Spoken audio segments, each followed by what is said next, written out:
High বন্ধুরা, আজকে আমি রান্না করব কাতলা মাছের কালিয়া। দেখে নাও কাতলা মাছের কালিয়া আমি কেমন করে তৈরি করছি। ফিরছি রেসিপিতে। সবকটা মাছ আমি ভেজে নিয়েছি। এবার আমি কড়াইতে তেজপাতা আর শুকনো লঙ্কা ফোড়নে দেব। এবার কড়াইতে আমি দেবো আদা রসুন পেস্ট, আদা রসুন কাঁচা লঙ্কা টমেটো পেস্টটা দিয়ে দেবো।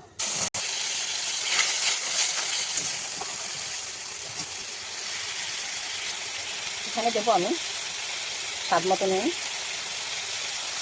পরিমাণ মতন হলুদ গুঁড়ো, আর দেবো পরিমাণ মতো 1 চামচ লঙ্কার গুঁড়ো। এবার আমি মশলাটাকে ভালো করে কষিয়ে নেব যাতে তেল ছাড়া অবধি মশলাটা আমি কষাতে থাকবো।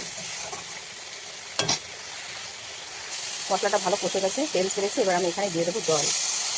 ঝোল ফুটে উঠেছে, এবার আমি মাছগুলো এর মধ্যে দিয়ে দেবো।